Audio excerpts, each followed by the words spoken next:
Arestado ang dalawang lalaki sa ikinasang buy-bust operation ng mga operatiba ng San Pedro Police Station na nagresulta sa pagkakakumpiska ng hinihinalang shabu na may standard drug price na 66,640 pesos.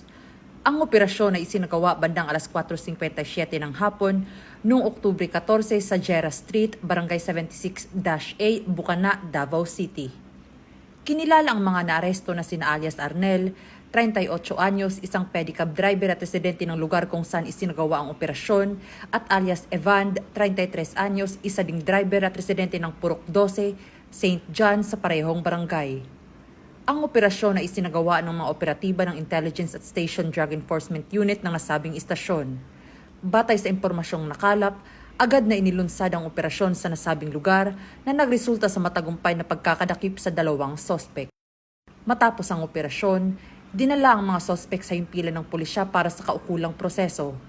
Nahaharap ngayon ng mga ito sa kasong paglabag sa Republic Act No. 9165 o ang Comprehensive Dangerous Drugs Act of 2002. Patuloy naman ang kampanya ng Davao City Police Office laban sa iligal na droga sa lungsod bilang bahagi ng mas pinaigting na operasyon ng kapulisan upang masugpo ang krimen at mapanatili ang kapayapaan at kaayusan sa komunidad. Mula rito sa Police Regional Office 11, ako ang inyong PNN correspondent, Patrolwoman Shaira Rose Aquino, alagad ng batas, tagataguyod ng Balitang Pulis.